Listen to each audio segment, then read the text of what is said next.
Next topic है population stabilization birth control. इसमें हमें पढ़ना है, पहले तो पॉपुलेशन का स्टेबलाइजेशन पढ़ना है। इसमें से ना कुछ फिगर्स दे रखे हैं, वो याद करने हैं, उसी पे से एमसीक्यू बनेगा, इसमें उसी पे से बनता है। तो in the last century and all round development, ये सब किसी काम का नहीं है। हाँ, ये है increased health facilities along with better living conditions had an explosive impact. इस लाइन पे भी ना क्वेश्चन आता है, इसलिए मैंने हाईलाइट कर रखी है कि जो लोगों की मोर्टेलिटी रेट्स कम हो गई वो क्यों हुई। दो चीज़ों की वजह से हुई है, इंक्रीज्ड फैसिलिटीज़, एक तो फैसिलिटी बढ़ गई along with better living conditions भी अच्छी हो गई। तो इस लिविंग कंडीशन भी अच्छी हो गई और फैसिलिटीज़, हेल्थ फैसिलिटीज़ बढ़ गई। हेल्थ फैसिलिटीज़ बढ़ने की वजह से क्या हो, जो मोर्टेलिटी रेट्स है, MR शॉर्ट में लिख रही हूँ, वो कम हो गई, मोर्टेलिटी रेट्स कम हो गई लोगों की। तो मोर्टेलिटी रेट्स का कम होना, जिसकी वजह से हेल्थ अच्छी हो गई, हेल्थ फैसिलिटीज़ बढ़ेंगी तो हेल्थ अच्छी होगी, मोर्टेलिटी कम होगी और लिविंग कंडीशंस भी साथ में उनकी बेटर हो गई। तो ये सारी चीज़ों की वजह से ग्रोथ पॉपुलेशन की जो है वो बढ़ गई, बहुत ज़्यादा बढ़ गई।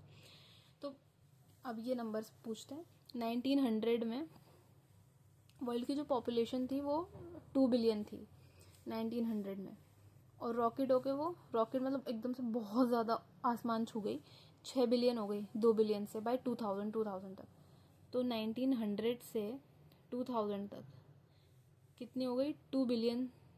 2 बिलियन से कितनी, 6 बिलियन तक पहुंच गई पॉपुलेशन।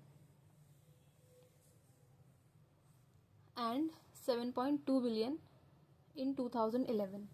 तो ये तो 100 सालों का गैप है 1900 से 2000 तक का, और ये 2011 सिर्फ 11 साल में ही 1.2 बिलियन बढ़ गई, 7.2 पहुंच गई। 2011 में कितनी हो गई, 7.2 बिलियन। 2011 में 7.2 बिलियन पहुंच गई। तो कितनी है, 2 बिलियन, फिर 6 बिलियन हुई, फिर 7.2 बिलियन हो गई। ईयर्स 1900, 2000, 2011, बस ये ईयर्स याद रखना है, और साथ में कितनी कितनी चेंज हुई। और similar trend was observed in India too. ये तो वर्ल्ड की पॉपुलेशन की बात हो रही थी अभी, अब इंडिया की बात करते हैं। इंडिया में भी सिमिलर ट्रेंड देखने को मिला। हमारी पॉपुलेशन कितनी थी, 350 मिलियन, 350 मिलियन थी इंडिपेंडेंस के टाइम पे, 1947 के आसपास। और 2000 तक कहाँ तक पहुंच गई, सिर्फ 350 मिलियन से 1 बिलियन तक पहुंच गई, close to the billion mark, मतलब 1 बिलियन के पास पहुंच गई। तो 350 से 1 बिलियन तक पहुंच गई इंडिपेंडेंस से लेके 2000 तक। और फिर यहाँ पे भी अब 2000 आया तो 2011 की बात, जैसे वर्ल्ड में बात की थी हमने 2000 के बाद, 2011 की यहाँ पे भी करेंगे। एंड क्रॉस्ड 1.2 बिलियन, 1 बिलियन हुई, 1 बिलियन के बाद उसने क्रॉस कर दिया 1.2 बिलियन इन मई 2011। तो ये फिगर्स याद रखने हैं, इन पे MCQs आते हैं। सो इंडिपेंडेंस के टाइम पे 350 मिलियन, 2000 में 1 बिलियन के क्लोज टू बिलियन मार्क, इसका मतलब है 1 बिलियन के पास पहुंच गई, एंड 1.2 बिलियन क्रॉस कर दिया मई 2011। ये याद रखना है, वर्ल्ड का अलग से एंड इंडिया का अलग से। अब ये बहुत इंपॉर्टेंट है जो इन्होंने हाईलाइट कर रखा है, rapid decline in death rate तो नॉर्मल डेथ रेट कम हो रही, मेटरनल मोर्टेलिटी रेट MMR ये भी कम हो रही, इन्फेंट मोर्टेलिटी रेट IMR ये भी कम हो रही है। एक तो डेथ रेट सारी कम हो गई, MMR मेटरनल मोर्टेलिटी रेट कम हो गई, इन्फेंट मोर्टेलिटी रेट कम हो गई, और नॉर्मली डेथ रेट में सबकी बात हो रही है, सब का मरना। मेटरनल मोर्टेलिटी में माँ का मरना after postpartum, infant mortality rate में इन्फेंट्स का मरना, और डेथ रेट में सबका मरना, as well as increase in number of people in reproducible age groups. इस पे भी MCQ आता है। रिप्रोड्यूसिबल एज ग्रुप के लोग तो बढ़ रहे हैं, मतलब लोग ज़्यादा रिप्रोड्यूस कर रहे हैं ज़्यादा, और दूसरा इधर जो डेथ रेट्स हैं वो कम हो रही हैं सबकी। तो इस वजह से क्या होगा, पॉपुलेशन बढ़ेगी। तो ये जो अभी इन्होंने बताया ना, जो फिगर्स दिए हैं कि इतनी इतनी पॉपुलेशन बढ़ गई, तो वो क्यों बढ़ी है, एक तो डेथ रेट्स कम हो गई, मोर्टेलिटी रेट्स कम हो गई, maternal mortality rates, infant mortality rates IMR ये सब कम हो गई, साथ में रिप्रोड्यूसिबल एज ग्रुप में जो लोग थे उनका नंबर बढ़ गया, तो ज़्यादा रिप्रोडक्शन हो रहा है, ज़्यादा डिलीवरीज हो रही हैं, तो ग्रोथ रेट तो बढ़ेगी ना, टोटल मिला के माइनस कम हो रहा है प्लस ज़्यादा हो रहा है। तो ये सारे रीजंस हैं, ये जो इन्होंने ऊपर डेटा दिया है पॉपुलेशन इतना एकदम से बढ़ने का।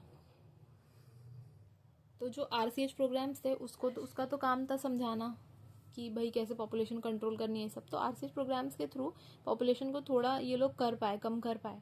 लेकिन बहुत कम, बिल्कुल मार्जिनल। तो अब ये वाला भी याद रखना है जो आगे आने वाला है। अकॉर्डिंग टू 2011 सेंसस, जो 2011 में सेंसस हुआ था, उसके अकॉर्डिंग जो पॉपुलेशन ग्रोथ रेट थी वो इट वॉज लेस देन, ये याद रखना है, लेस देन 2%, लेस देन 2%, ये चीज़ याद रखनी। पॉपुलेशन ग्रोथ रेट जो थी वो 2% से कम थी 2011 के अकॉर्डिंग।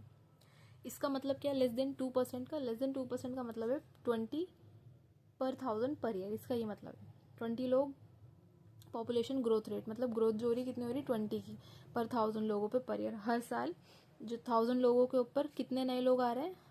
20 लोग आ रहे हैं, इसका ये मतलब है।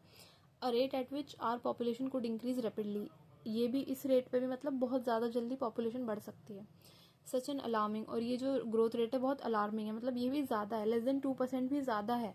Such an alarming growth rate could lead to an absolute scarcity, अगर ग्रोथ रेट बहुत ज़्यादा बढ़ जाएगी तो क्या होगा?